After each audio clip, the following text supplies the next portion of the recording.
Amen. Purihin po ang ating Panginoon. Isang mapagpalang umaga sa bawat isa po sa atin. Masaya ba kayo mga kapatid na tayo nagsama-sama sa pangalan ng ating Panginoong Hesukristo? Amen. Sige po muna kayo para medyo relax.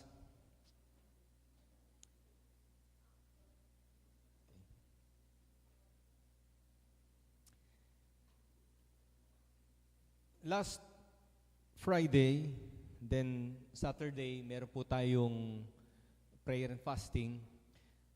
Napakaganda po nung mga mensahe na pinagbulay-bulayan po natin. Nung Friday, napakinggan natin ang patungkol sa hope, pag-asa, na mababasa po doon sa Romans chapter 15 na isinare ni Brother Chris Alejo. At ang unang pangailangan ng tao ay hope. Pag-asa. Naniniwala ba kayo dyan? The first need is hope. Bakit hope? Dahil tayo po ay nasa hopeless situation. Hopeless situation. Maaaring sabihin nyo na wala naman ako sa ganong kalagayan kasi okay naman buhay ko. Meron naman akong bahay, meron naman akong sasakyan, meron akong pera, meron akong trabaho. So, hindi para sa akin yung hopeless situation na yan. Pero ang tinutukoy natin mga kapatid ay yung kalagayang espiritual. Kasi yung kalagayang espiritual natin, papunta yan sa kapahamakan. Kaya nga sabi ni Pablo, abang tao ako, sino makapagliligtas sa akin sa kalagayang ito? We are hopeless. Dahil tayo ay napasakop sa kasiraan, sa kabulukan, sa baluktot, at masalimuot na sistema ng mundong ito. At walang sino man ang makakapag-ahon sa atin sa kalagayang yun. Meron ba? Matatakasan ba natin yung mga bagyo sa buhay? Matatakasan ba natin yung sakit? Matatakasan ba natin yung kamatayan? No. So sa kalagayang yan, hopeless tayo. Kaya nga nakita yan ng Panginoon, yung situation na yan. Okay. Kaya yung message nung fasting, mayroong isinare sa atin doon na mercy. Yung habag. Nakita ng Panginoon yung hopeless state ng tao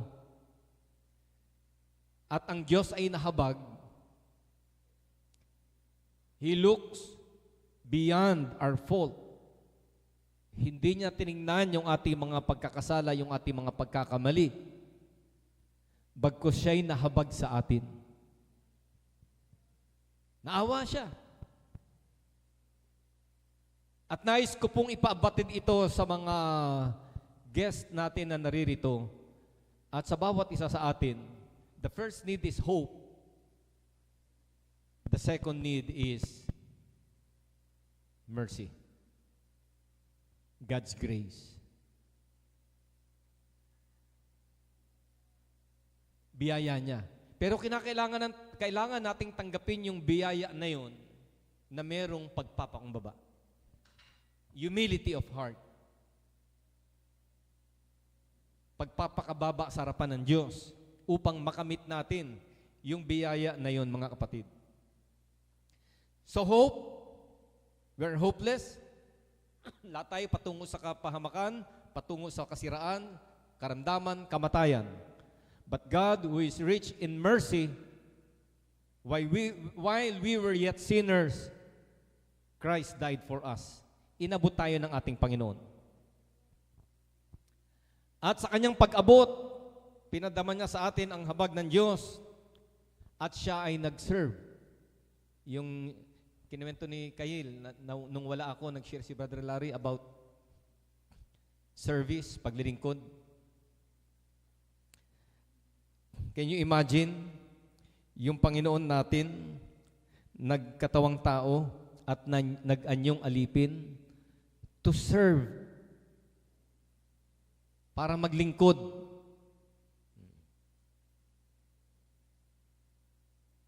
So hope, mercy, and service. Alam nyo ba, tayo na tumanggap ng biyayang yan, ay kinakailangan din nating i-extend sa mga mahal natin sa buhay, sa mga tao, yung tatlong bagay na yun. Yung hope. Merong hope na nasa atin, i-share mo yung hope. Merong grace na tinanggap natin, i-share natin yung grace na yun, yung habag ng Panginoon. Okay? At ito yung pulso ng Kristyanismo. To love and to serve. Ipaglingkod natin, hindi lamang sa atin dito na tayo, kundi ipaglingkod natin sa iba. So ngayong umaga, mga kapatid, narito sa atin ang biyaya ng ating Panginoon, narito ang presensya ng ating Panginoong Diyos, ang katotohanan, ang kanyang habag, at ang kanyang paglilingkod sa bawat sa atin. Okay, handa na ba kayo sa salita ng ating Panginoon? Tumaliw tayong lahat at basahin natin ang message ng Panginoon na matatagpuan dito sa ilang mga talata ng Biblia. Ang isa ay sa Lumang Tipan, Ezekiel chapter 12,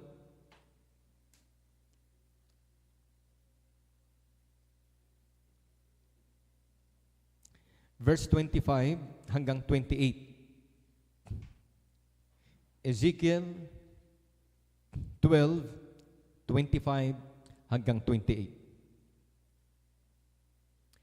Sapagkat ako ang Panginoon, ako'y magsasalita, at ang salita ng aking sasalitain ay matutupad.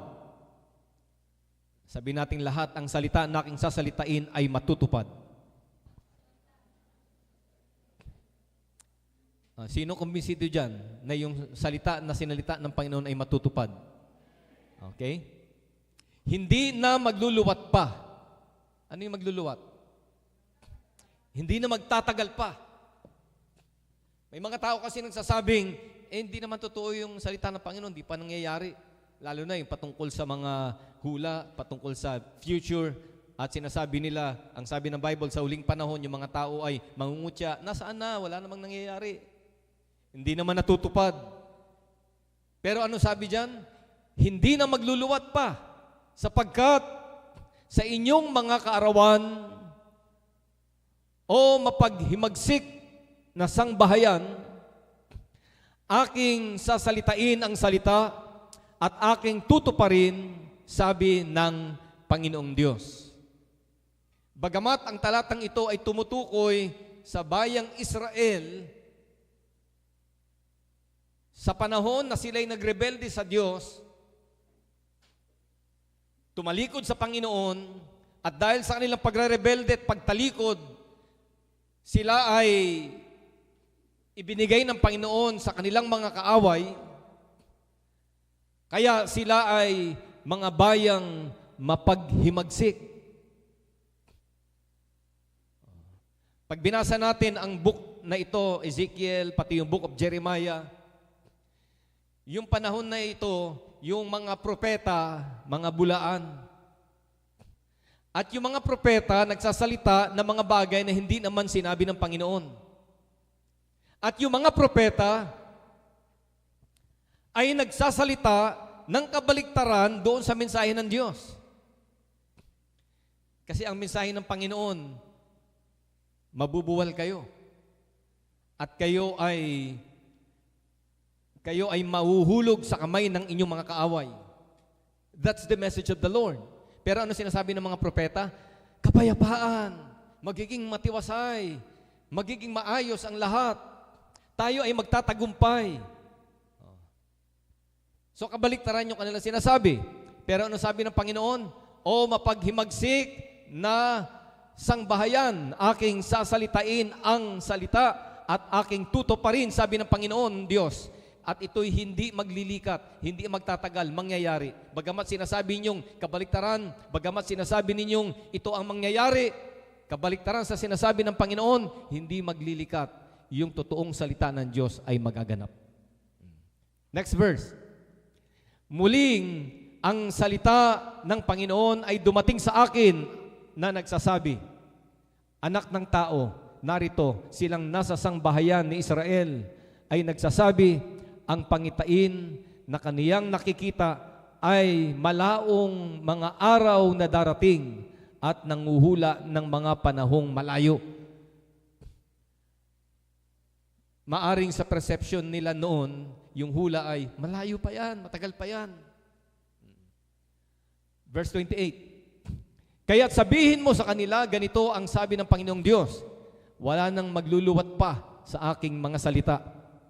Hindi ang salita ng aking sasalitain, kundi ang salita ng aking sasalitain ay matutupad, sabi ng Panginoon. Naniniwala ba kayo na ang hula na sinasabi ng Biblia patungkol sa huling araw ay hindi natin tinatanaw na parang naroon sa malayo? Parang matagal pa yan. Malayo pa yan. Relax lang kayo. Kapayapaan. Enjoy your life. Tikman mo yung mga bagay na hindi mo pa natitikman. Enjoy your life. Kasi malayo pa yan. Hindi pa yan magaganap. Pero ano yung warning? Ngayon ito mangyayari, hindi magtatagal.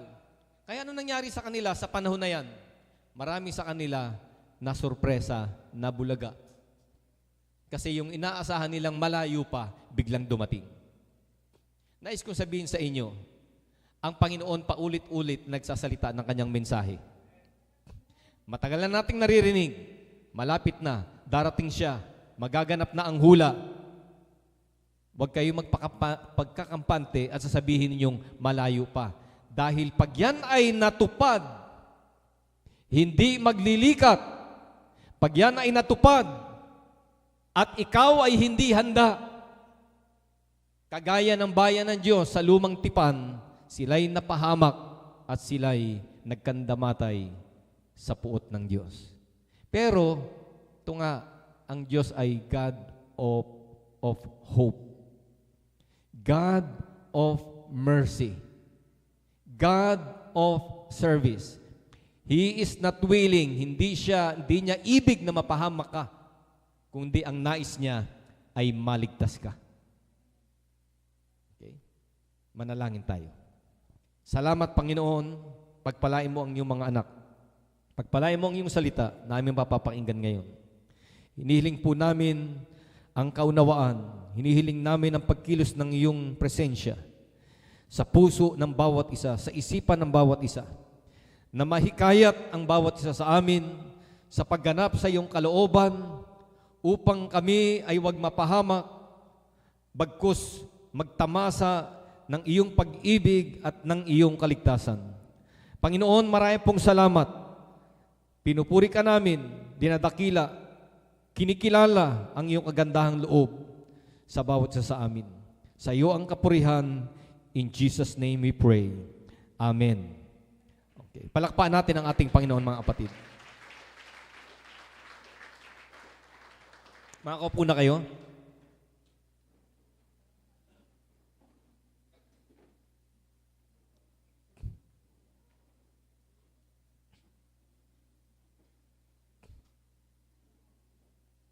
Nais kong maging matibay kayo sa pagkakilala at paniniwala sa Diyos. Nakikita ba natin ang Diyos? Nakita mo ba itsura niya? Pag pinikit mo ang iyong mata, paano mo na-visualize ang Diyos? Meron tayong Western concept of God. At yung Western concept natin ng Diyos, galing sa Europa, galing sa Amerika. Kaya pag pinikit natin ang ating mata, nakikita natin na isang lalaki na merong balbas at bigote, na merong damit na robe, okay? Yun yung na-visualize natin. Kasi tayo mga tao, para mapagtibay yung ating paniniwala, kailangan meron tayong makita eh. Diba? Ganun tayo. Kaya lang ang totoo, hindi natin nakikita ang Diyos. Because God is Spirit. Ang Diyos ay Espiritu. Kaya doon pumapasok yung pagdududa ng tao. Kasi gusto niyang makita. Di ba? Gusto niyang makita. Gusto niyong, kagaya ni Felipe na, Panginoon, ipakita mo sa akin ang Ama at ito'y sapat na sa akin. Anong sabi ng Panginoon? Felipe, matagal mo na akong kasama eh.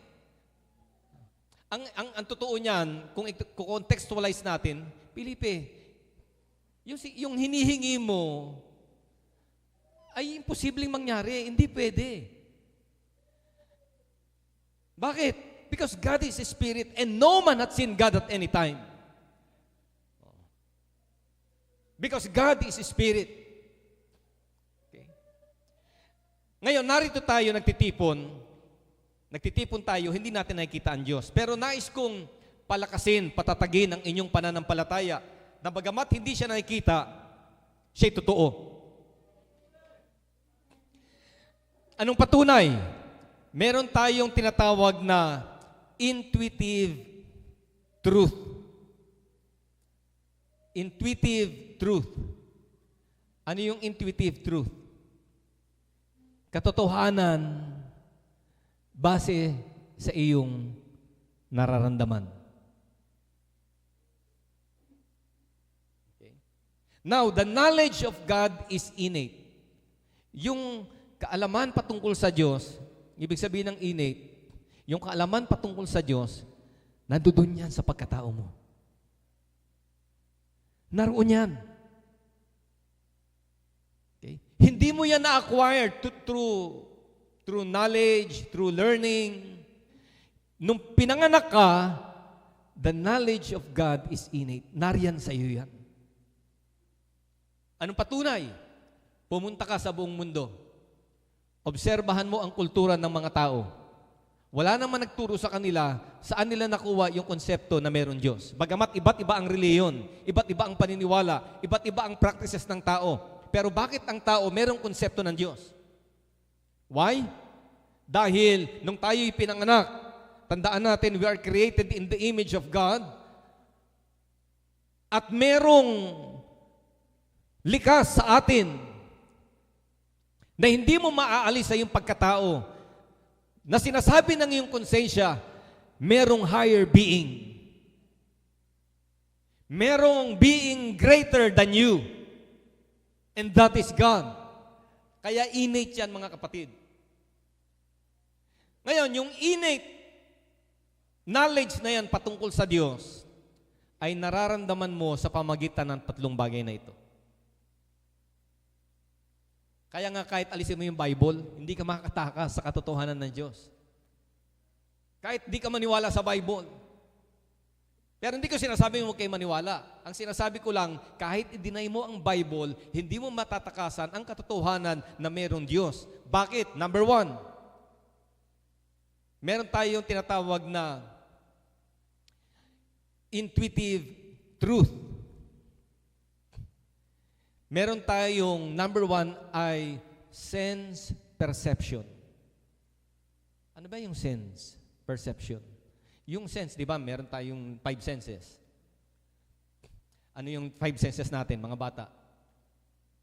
Seeing, hearing, smell, eto, taste. Ano pa yung isa? Oh, nararamdaman mo. Tanungin ko kayo, lahat ba ng nararamdaman nakikita? Pero bakit sinabi mong totoo? Hindi mo naman nakikita. Di ba? So isang example yan ng sense perception. Meron tayong 5 senses. Pero tandaan ninyo, hindi lamang tayo physical. Tayo ay spiritual. Kaya meron tayong ika-6 na pakiramdam na ang totoo, hindi natin nagagamit. At yung ika-6 na pakiramdam na yan, because of sin, naging manhid yan. Walang pakiramdam. Pero patutunayan ko sa inyo na totoo yung sense perception patungkol sa Diyos. At ito, kultura natin ito, paniniwala natin ito. At ewan ko ba, bakit ang mga tao naniniwala dito, pero sa Diyos ay maniwala. Pag ikaw ay naglakad sa bukid, naglakad ka sa kagubatan, at ikaw ay mag-isa, ano yung tinuro sa atin? Tabi-tabi po, makikidaan po. Pag iihi ka, doon ka sa tabi, tabi-tabi po, di ko po kayo nakikita, kayo po'y nasa ilalim ng lupa. Pampira, naniniwala ka ron, sa Diyos di ka naniniwala. At bakit pinaniwalaan mong totoo yun? Kasi di ba minsan pag nasa isang lugar ka na hindi mo alam at ito ay strange sa'yo, di ba may nararamdaman kang parang may iba kakaiba ritong pakiramdam. Kagabi nga may bumubuntot sa amin, nakita ni Kayel eh. Diyan, sa taas. Nagsa-Sunday school din. Masamang espiritu. Ito si Kayel, may nakikita ito eh. May naririnig ito eh. Hindi siya baliwa, pero nakakita siya ng demonyo, nakakita siya ng image, naririnig niya yung tinig sa isip ng isang tao. Kaya kung yun pinaniniwalaan niya, how much more ang Diyos? Hindi natin siya nakikita, pero nararamdaman natin siya. Mayroong mga pangyayari na wala namang hangin, pero bakit? May kakaiba kang naramdaman. Bakit isang Sunday nagpupuri tayo dito? Wala namang magagaling na umawit sa atin na para mag-blending ay kinakailangan mag-practice. Pero bakit nung tumahimik yung mga musician, bakit may naririnig tayong mga tinig na nagpipiliin? At yung boses na hindi natin maipaliwanag na kakaiba yung boses na, anong description mo, Sister Nonet? Yung, malagong na boses. Kaninong boses yun? Na pati sa likod ay naririnig, sa gilid, sa mga lugar na walang kapatid, na wala namang umaawit sa space na yon, bakit may tinig na naririnig? It is a sense perception. Because we are not only physical being, we are spiritual being. Ngayon, di ka maniniwala dyan. Mas pinaniniwalaan mo yung Santo Niño nagsasayaw. Mas paniniwalaan mo yung ribultong lumuluha ng dugo. Pangalawa, patunay na meron Diyos. Intuition of intellect. Ganito kayo. Lagay nyo rito. Meron tayong utak. Tanong, nakita mo ba utak mo? Hindi totoong utak, hindi nakikita eh. Hindi totoong utak, hindi mo nakikita. Kung yun yung logic natin, dahil hindi ko nakikita, hindi ako naniniwala. Pero kailan mo makikita ang utak mo para maniwala ka? Pwede ba mangyari yun? Hindi pwede. Maliban lang, balik rin mo siguro yung mata mo. Pero hindi pa rin pwede mangyari yun. Meron tayo nitong talinong to. At yung talinong ito, mga kapatid, ay nagbubulay-bulay at nagre-reflect sa kalikasan. At yung talino na ito ay nag-iisip at ini-interpret natin yung mga bagay na nakikita natin na totoo ang Diyos. Anong sabi ng Bible? Romans chapter 1, sa pamagitan ng mga bagay na kanyang nilikha ay malinaw na naiintindihan natin ang kanyang pagka-Diyos. At ang universe, ang kalupaan, at lahat ng bagay na naririto ay patunay na yung mga bagay na yan ay hindi umiral by accident. Merong matalinong may likha na gumawa niyan. Sino dyan may automatic na relos na maganda? Pwede bang mahiram? Paparapol natin. Wala bang may automatic dyan na relos?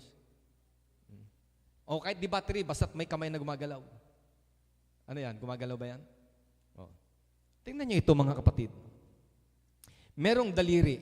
May iksi, may mahaba. May salamin, bilog, merong siyang takip sa likod. Pag binuksan mo yung likod nito, ano makikita mo? Makina. Maliit na makina. May mga gear. At bawat gear ay tugma sa isa't isa. Then umiikot siya. Di ba? Meron siyang date. Meron siyang day. At sa pag-ikot niya, tugma lahat. Very precise. Yung 60 seconds, pag umikot, iikot naman yung minute. Pag nakaikot na siya ng 24 oras na pag-ikot, pumipihit yung day. Pumipihit din yung date. Alam nyo, baklasin mo lahat ng piyesa nito. Ilagay mo sa planggana, lagay mo ng tubig. Haluin mo ng haluin, mabubuo ba yan? May chance ba na mabuo yung mga piyesa niya? Oh, imposible, di ba? Pero merong matalinong tao na nakakaintindi nito, na nagdisenyo at nag-imbento nito, na pinagtugma-tugma, sinukat, binuo. Kaya ito ay produkto ng isang matalinong tao. Intuition of intellect. Pag nakakita ka nito, sasabihin mong, hindi ito basta na lang lumitaw na magic na ting. Hindi ganun yun. Merong matalinong may likha nito. Ngayon, tumingin ka sa universe. Ano nakikita mo? Bakas ng Diyos. Tumingin ka sa kalikasan. Anong makikita mo? Bakas ng Diyos. Bakit? Kasi makikita mo yung talino ng lumikha ng langit at ng lupa. Yung mga distansya, yung fine-tuning, yung cycle, yung universal law na nag-govern sa lahat, ang isip mo'y nagsasabing, imposibleng ito'y nangyari by chance. Ano sabi ng science? 14 billion years ago daw, nagkaroon ng concentration ng enerhiya at nagkaroon ng compression, matinding compression, at mula dito ay sumabog. At sa kanyang pagsabog, nagkalat yung mga elements, yung mga particles na yon. Ang iba'y naging bituin, ang iba'y naging araw, ang iba'y naging buwan, ang iba'y naging planeta. At yun na, naging maayos na ang lahat. Tanungin mo sila, saan nagmula ang lahat? Ang sasabihin nila, nothing.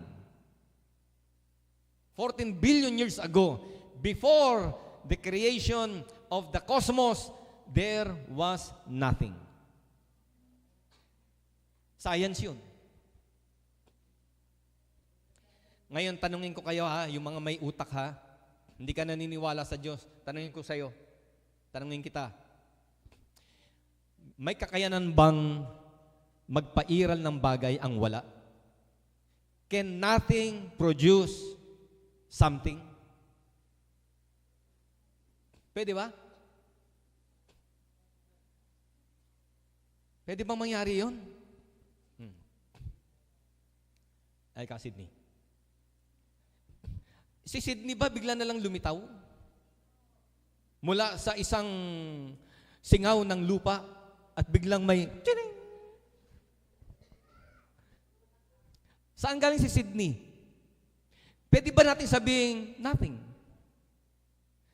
Sa laki nito, walang pinanggalingan. Meron tong pinagmulan. Di ba, Sydney? Oo. Bata ito, pero yung isip niya nagsasabing, totoo yan. God bless, Sydney. Ngayon, sabi ng scientist, nothing. Pero ano sabi ng Bible? In the beginning, God. Nang pasimula, ang Diyos ay naroroon. Na siyang lumikha ng lahat ng bagay at ang Diyos na ito ay matalino. Ang Diyos na ito ay all-powerful, all-knowing God. Spirit. Bakit all-knowing? Bakit matalino? Tingnan niyo yung universe. Tingnan niyo yung distansya ng mundo sa araw. Na ang sabi ng mga astrophysicists, palapitin mo ng isang metro sa araw, sunog tayong lahat. Isang metro lang. Palayuin mo ng isang metro, yelo ang buong mundo. Isang metro lang. Nagkataon ba yun? Para ang mundong ito ay maging isang lugar na mabubuhay ang mga species ng hayop at tao? Nagkataon ba yun na tama lang yung distansya natin? Hindi yun nagkataon.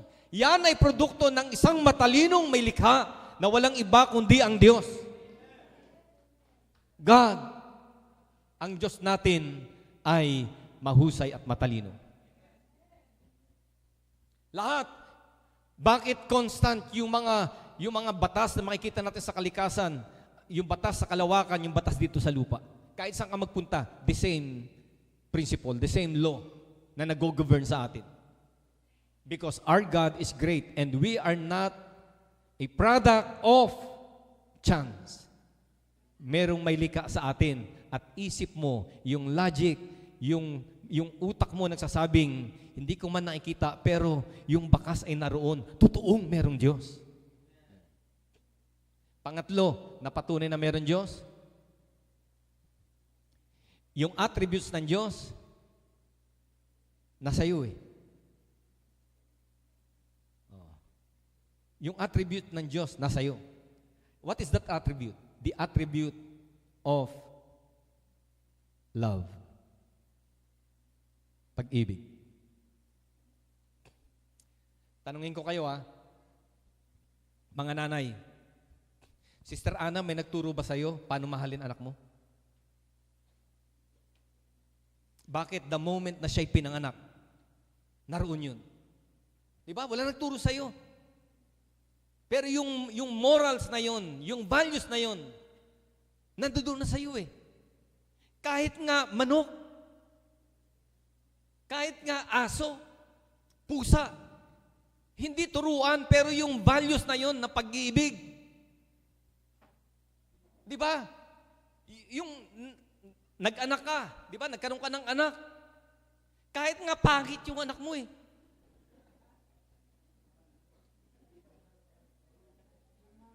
Sabi pa ni, sino yung, si Elizabeth, Ramsey? Sabi niya, nung pinanganak daw siya, ang nanay niya nagpapadede eh. Nakaganon eh. Ayaw siya makita.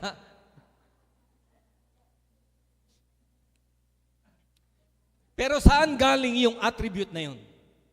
We are created in the image of God. Kaya nga, hindi mo made-deny ang Diyos. Wala kang ibang option. Kung hindi, isuko ang sarili mo sa Diyos na merong Diyos na may likha. At ikaw ay wala kang magagawa, wala kang laban sa Kanya. Kung di isuko mo ang buhay mo, dahil siya lamang ang pag-asa mo.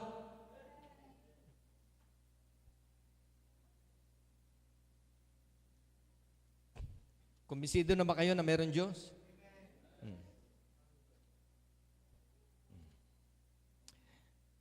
Kasi alam nyo, bakit natin binibigyan ng diin ito? Bakit natin binibigyan diin ito? Hindi ka maniniwala sa salita ng hula eh. Kung hindi ka naniniwalang may Diyos eh. Di ba? Anong unang kini-question ng tao? Pag may dala kang Bible, yung mga hindi naniniwala, may dala kang Biblia. Anong unang kini-question nila? Ito, sasabihin nila, tao lang gumawa niyan eh. Yan ay yan ay kata lang ng tao, hindi totoo yan. Di ba? Ito ang kina-question nila. Hindi sila naniniwala sa Diyos. Kaya nga, ang unang foundation para makumbinsi ka sa salitang ito ay maniwala ka na meron Diyos. Kaya nga pinapaliwanag natin, without the aid of the Bible, that God is true and you cannot deny it.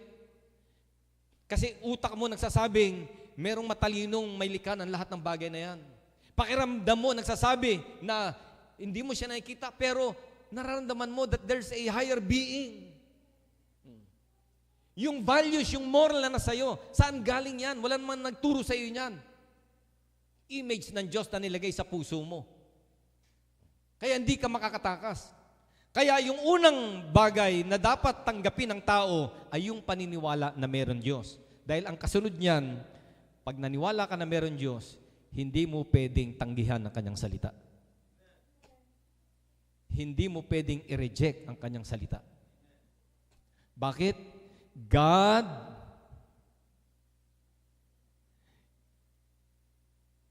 ang Diyos ay ang tawag dyan, yung nakatugma o naka-angkor sa kanyang salita. Hindi mo pwedeng ihiwalay ang Diyos sa kanyang salita. Di ba? In the beginning was the Word, and the Word was with God, and the Word was God. Hindi mo pwedeng maniwala ka sa Diyos tapos hindi ka maniniwala sa kanyang salita. Magkasama yun. Oh. The world, the universe was created. Paano? Through the spoken word. Salita ng Diyos. Kaya hindi mo pwedeng pag-iwalayin yan. Ngayon, babalik tayo dito. Naniniwala na ba kayo sa Diyos? Kumbinsido na ba kayo? Kung naniniwala ka na sa Diyos, pangalawa kong tanong, naniniwala ka ba sa Kanyang salita?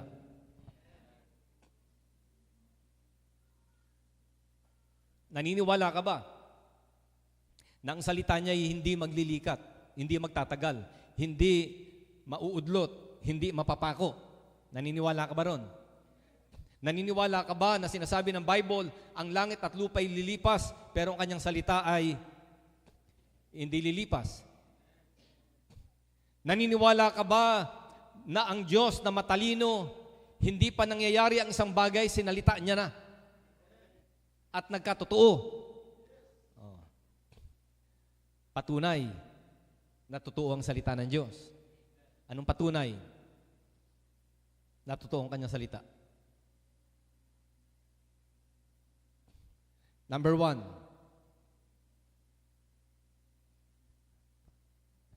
scientific po ito. Number 1, lahat ng bagay sa mundo, pati yung pagkatao mo, ay merong instruction kung papaano siyang magiging siya. Merong instruction. Okay? Merong code. Okay? Hindi pa buo, pero yung code na yon nadudoon na. Sa tao, anong tawag dyan? Pati yung sa hayop. Yung DNA natin. Yung blueprint ng tao. Natuklasan yan ng mga biologists, ng mga scientists, ng mga anong tawag yan yung, microbiologist. Nakita nila yan sa lab. Na yung tao ay meron siyang code, na yung code na yon, mula nung siya'y pinanganak ay naroon na, at ito'y naglalaman ng mga instruction kung anong magiging siya pagka siya'y lumaki.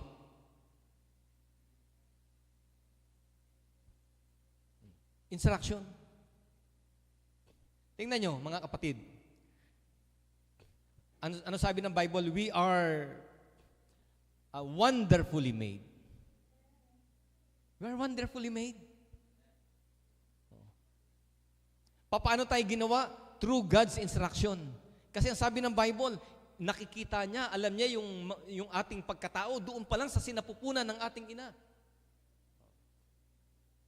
At tayo ay nabuo na may kani-kaniyang identity. Halimbawa, kaming dalawa ni Kayil. O kaming pamilya. Si Kayil, nung bata ito, hindi naman namin alam kung anong magiging siya paglaki niya Kasi nung bata yan, di ba, kailangan natin, mistiso. Yung pala, Aita. Kasi nung bata siya, yung buhok niya medyo kulot, tapos medyo brown, tapos medyo maputi siya. Aba, nang lumalaki, nagiging baluga. Ayos pa, Kayil. Galing na sa akin. Nung bata ba siya, naisip ko ba na mas lalaki siya sa akin? Hindi. Pero, nadudoon pa lang siya sa sinapupunan ng nanay niya, may code na yun. May instruction na yun. At yung instruction na yun, hindi yun lilihis sa katalagahan na nilagay ng Diyos. Hindi pa siya kumpletong tao, nakalagay na sa code na yun, na itim ang kanyang buhok. Nakalagay na doon na ang kanyang height ay ganito. Nakalagay na sa code na yon kung ano yung kanyang fingerprint. At lahat tayo ganyan. Lahat tayo ay matalinong nilikha ng ating Panginoong Diyos. Ewan ko kung bisido ka dyan, mga kapatid. So, ang salita ng Diyos ay totoo. Makikita natin ito sa ating pagkatao. Merong mga instruction na sinusundan at hindi na-violate yung instruction na yun. Nangyari yung kanyang salita. Another example that the Word of God is true. Yung mga bagay na inihula ng una, hindi pa nangyayari, pero nagkatotoo. Read the book of Daniel, book of Jeremiah, book of Ezekiel. Hindi pa nangyayari, sinalita na ng propeta. Yung Panginoon ay kumilos sa propeta at yung propeta ay naghula na yung fulfillment ay, ang ilan ay 10 years pa bago ma-fulfill. Yung book of Daniel ay, ang ilan doon ay hundreds of years pa bago ma-fulfill. Pero isinulat na. Di ba sa book of Daniel, inihula doon na yung succession of kingdom of Babylon, then pagkatapos yung kingdom ng Persia, after Persian Empire, yung kingdom ng Grecian Empire, after Grecian Empire, Roman Empire. Alam niyo kung hindi totoo ang salita ng Diyos, hindi mangyayari yun. Magkakamali. Pero naganap sa detalyeng description ng hula ay nagkatotoo nung dumating yung takdang panahon. Ngayon, sabihin mo kung hindi totoo ang Diyos at kung hindi totoo ang kanyang salita. Bakit sa world history pinag-aaralan natin yun? Pati yung mga non-biblical reference, bakit yun ang kanilang sinasabi na totoong umiral yung mga empire na ito? Kung nagsisinungaling ang salita ng Diyos, hindi yan magaganap. Another example na totoo ang salita ng Panginoon. Yung prophecy patungkol sa Messiah. Na ang Messiah ay manggagaling kay David, binhi ni Abraham. Ang Messiah ay ipapanganak sa Bethlehem. Ang Messiah ipapanganak sa pamagitan ng isang dalaga. Ano pa yung mga hula doon? Na yung batang ito na ipapanganak ay dadalihin sa Ehipto. Na ang anak na ito ay magiging matalino, magiging tanyag. Ang karunungan ng Diyos ay ang siyang pupuspo sa kanya, napakaraming mga detalye ng hula. Pero na-fulfill lang ito sa iisang tao. Ito'y walang iba kundi ang ating Panginoon Kristo. So nagsisinungaling ba ang Diyos? Hindi. Totoo, nangyayari yung kanyang mga hula. Because the word of God is forever settled in heaven. Sinalita niya na yan, mga kapatid. God is all-knowing. Ibinigay niya yung hula sa mga propeta at sa takdang panahon, nangyari.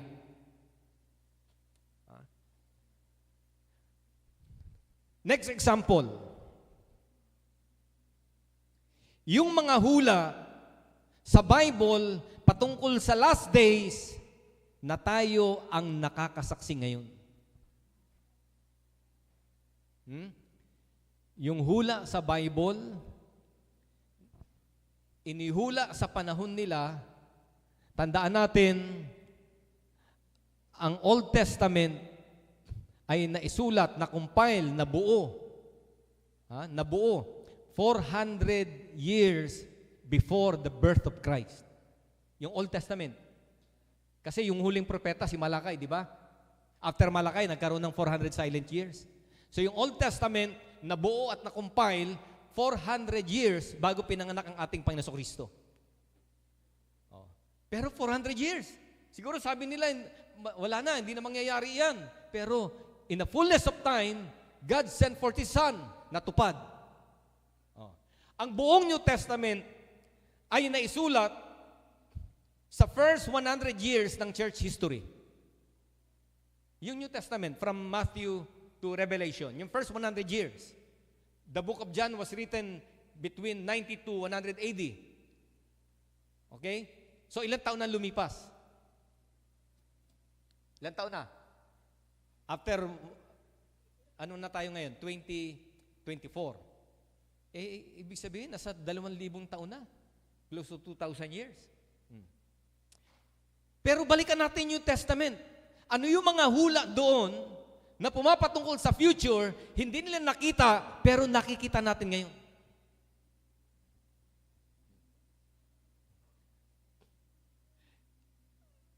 Daniel. Ang layo nun, di ba? Book of Daniel. Pero ano sabi sa Daniel? Daniel, saraduan mo, selyuhan mo yung aklat kasi hindi pa panahon. Anong sabi sa Book of Daniel? Maraming magpaparuot pa rito. Paruot pa rito. At ang karunungan ng tao ay lalago. Panahon ni Daniel yun. Panahon ni Daniel. That's around 600 BC, 600 years before Christ. Ngayon, maaaring hindi nakita ng mga apostol. Nasaan yung knowledge shall increase na yun? Maaaring nakita nila sa panahon nila, medyo nagbabago yung technology, yung mga architectural design, yung engineering, medyo mas progresibo na kumpara sa mga panahon nila noon. Pero hindi pa rin yun eh. Bakit? Kung ikukumpara natin ang panahon natin sa panahon nila, sobrang layo. Number one is yung mode of transportation. Sa panahon nila, yung mode of transportation ay it's either yung hayop o kaya yung hayop, ipahihila mo yung karwahe o sasakyan pandagat. Na ang sasakyan pandagat noon, kinakailangan may hangin dahil pag walang hangin, uusad ba siya? Yung mga sailboat, di ba? Yung mga galleon, may mga ano yun eh. May mga layag yun eh. Na kinakailangan merong hangin para makausad. Pero ngayon, iba na ang transportation natin. Kahit walang hangin, yung mga barko umuusad. At yung barko, hindi yari sa kahoy, yari sa bakal. Di ba, Brad? Pero bakit lumulutang? Bakal lumulutang. Walang hangin, pero umaandar. Ano pa? Ay matindi. Naka-invento tayo ng sasakyang panghimpapawid. Paano mo palulutangin yung bakal? Saranggola nga, ang hirap kontrolin. Pero bakal na lumilipad. Ang tao'y paruot parito. Ang bibilis na ng ating sasakyan. Ang malalayong lugar ay ginagawa na lang natin parang Maynila. Pwede kang mag-almusal sa Davao, magtanghalian sa Lawag, at maghapunan sa Hong Kong. Di ba? Paroot pa rito. Ang communication natin ay very high-tech. Pwede akong mangaral dito at naririnig sa ibang bansa, online. Matalino ng tao. At kung noon ay nagkakaroon ng miscommunication dahil ang technology natin ay hindi pa ganun ka-perfect. Pero ngayon, hindi ka na magkakamali kasi yung kausap mo, kita mo mismo. Nakikita mo. Pwede mong i-record. Pwede mong balikan. Pwede mong lakasan. Eh noon, hindi ganyan. I-deny mo ba na hindi totoo ang salita ng Diyos? Yan sabi ng Bible, ang talino ng tao ay lalago. Ngayon, kaya mag-ingat kayo ha. Tingnan nyo kung gano'ng katalino ang tao. Alam nyo bang tayo ay kinokontrol na? Pinapasunod ka sa isang sistema, wala kang magawa because of technology. At tandaan ninyo, ang technology yan ang gagamitin ng kaaway sa huling panahon. At ang technology din na yan ang siyang bumubura sa mga spiritual senses natin.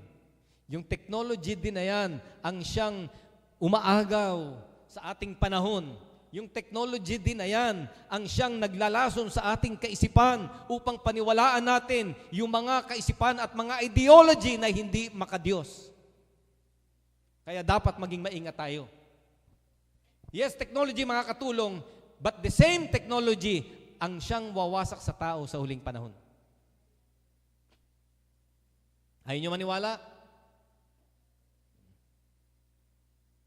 Patunayan natin na tayo nakokontrol? Kailangan pa ba nating patunayan? Alisin mo ang cellphone. Ano na buhay mo? Sige nga. Tayo lumaki naman walang cellphone Di ba?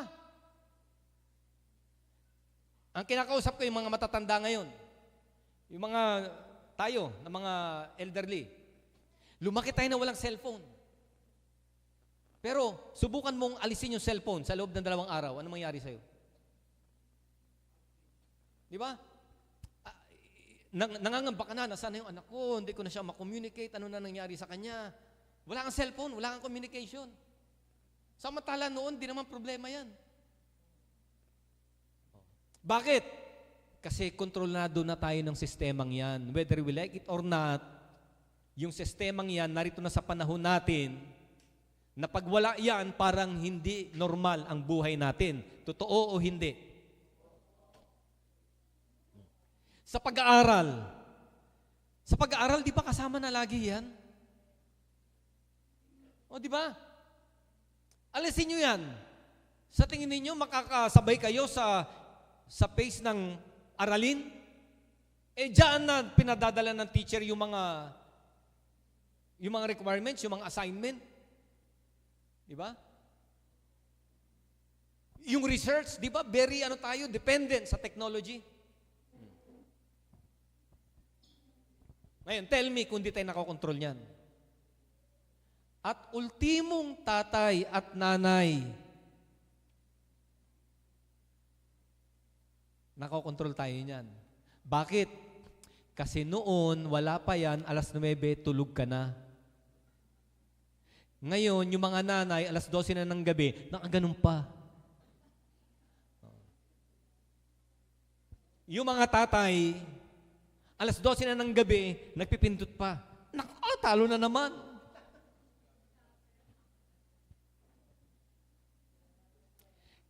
Ngayon sabihin nyo, hindi tayo nakokontrol. Totoo ba ang salita ng Diyos na ang karunungan ay lalago?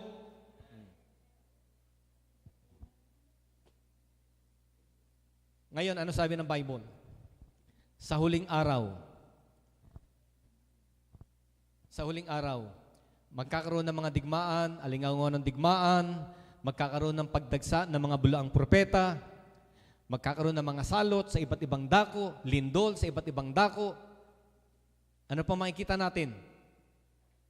Ah, kahirapan, kasalatan sa lahat ng bansa. Tanungin ko kayo, kailan sinabi yan? 2,000 years ago. Ngayon sasabihin mo, hindi totoo ang Diyos, samantalang nasa harapan mo nangyayari isa-isa yung fulfillment ng kanyang salita. At ang Diyos ay hindi ihuwalay sa kanyang salita. Totoo ang Diyos, totoo ang kanyang salita. At ito yung panghuling sign. Ang sabi ng Bible, this gospel of the kingdom shall be preached into all the world, and then shall the end come. Wala na tayong iniintay pang panahon kung hindi ito, na ang ebanghelyo ay naipapakalat sa buong mundo. Dati ang Saudi, sobrang higpit. Ang nagkikwento nito, yung mga galing doon yung mga na-convert doon, sila Brother Chris, noong time nila. Kayo, Brad, naabutan mo pa ba yung kahigpitan noon?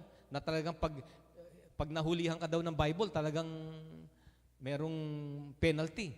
Pero ngayon, unti-unti na nagbabago Medyo lumuluwag na, although hindi pa rin welcome ang Christianity, pero meron ng tolerance pagdating sa religion. Ngayon, kahit ipagbawal nila, wala na silang magawa. Bakit? May cellphone na May internet na May social media na Yung Bible, hindi na physical Yung Bible, virtual na nasa cellphone na nasa computer na Yung mga pagtitipon, hindi na face-to-face virtual na So wala na silang magawa. Talagang ang salita ng Diyos ay nakaka-penetrate. Niloob yan ng Diyos. Bakit? Kinakailangang makarating ang balita, makarating ang kanyang salita sa lahat ng lahi ng tao dahil hindi niya nais mapahamak ang tao. Ang gusto niya, ang tao ay maligtas. Kaya alam niyo mga kapatid, ang nakakalungkot, yung lumaki ka sa Sunday school. Ang nakakalungkot, laman ka ng simbahan. Ang nakakalungkot, yung buong pamilya mo believer. Itong nakakalungkot, may Bible ka. Nababasa mo, napapakinggan mo. Pagkatapos, naiwan ka.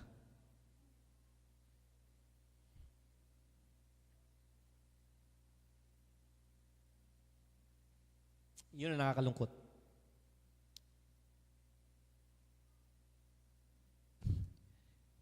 Yung nasa labas, kung sila man ay hindi maligtas at hindi makasama sa pagbabalik ng Panginoon, maintindihan mo pa Pero ang nakakalungkot, yung mga nagtataas ng kamay, yung mga tumatakbo, yung mga umaawit, yung mga miyembro ng simbahan mula sa kanilang pagkabata hanggang sa kanilang paglaki. Ang nakakalungkot yung nakakita na ng liwanag ng Diyos, nalasap nila, na-experience nila yung kabutihan ng ating Panginoon. At dahil sa pagtalikod sa kanyang salita, ay napahamak.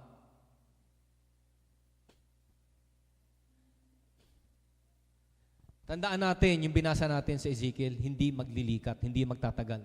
Mangyayari ngayon. Mangyayari ngayon. Sana po,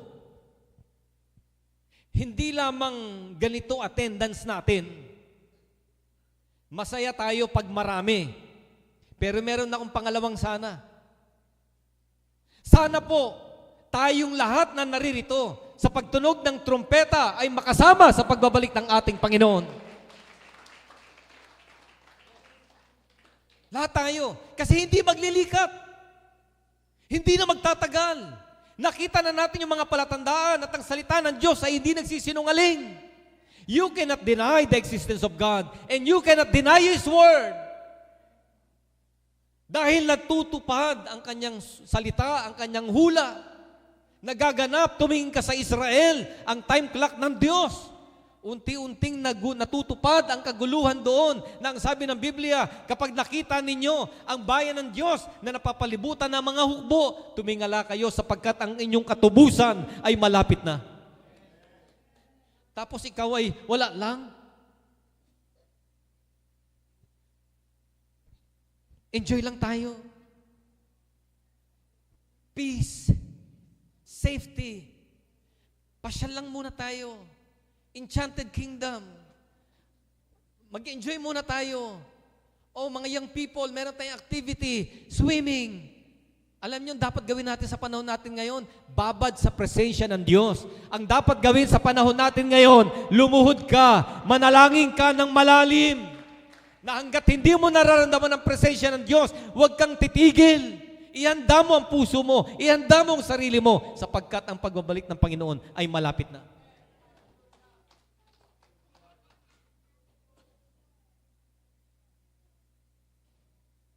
Hindi biro ang panahon natin ngayon. Hindi biro ang panahon natin ngayon. Kung mayroong panahon na dapat magseryoso at palalimin yung relasyon sa Diyos, ito yun. Kaya tayong mga magulang, di ba? Paulit-ulit, paalala, hikayat.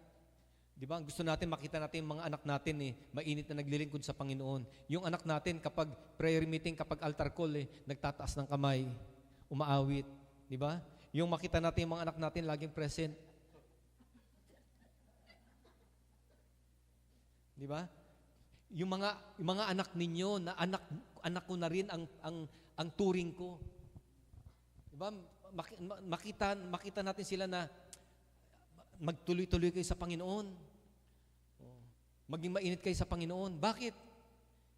Kasi hindi natin alam sa pagtunog ng trompeta kung sino makakasama, sino maiwan Ay sabihin ko sa inyo, mayroong kapatiran habang tayo nag-altar call dito, nagpe-pray, nakita niya sa vision May mga naiwan. Tinanong ko, nandun ba ako?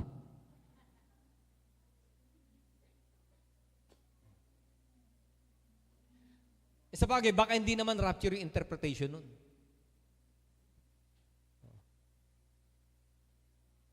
But this is our goal. Yung maglingkod tayo sa Panginoon. Kaya alam nyo mga kapatid, ang salitang ito, pakinggan nyo mabuti dito ako magtatapos. Ang salitang ito ang hatol sa atin sa huling araw. Ang salitang ito ang hatol sa atin sa huling araw. May pinagagawa sa iyo ang Diyos ngayon na. May pinagagawa sa iyo ang Diyos na intindihan mo na pero ayaw mo pang gawin. Ano yung hinihintay mo? Ano yung hinihintay mong araw? Hinihintay mong oras? Next week? Next month? Hindi natin hawak buhay natin. Kaya nga, ang isip natin dapat di ba, nakasentro sa Diyos, sa Kanyang pagbabalik. At ano sabi ng Bible? Magpalakasan kayo sa pamagitan nito. Kaya ini-encourage ko kayo mga kapatid, pinapalakas ko inyong loob, ang inyong spiritual na pagkatao, magpatuloy sa Diyos. Magpatuloy. Maglingkod sa Panginoon. Kasi hindi maglilikat, darating. Darating ang Panginoon. Ang tanong, handa ka na ba? Naniniwala ka ba? O meron kang isang ibang mensahe na salungat sa mensahe ng Diyos na sinasabi mong matagal pa yan. Malayo pa yan. Baka may problema ang iyong mata.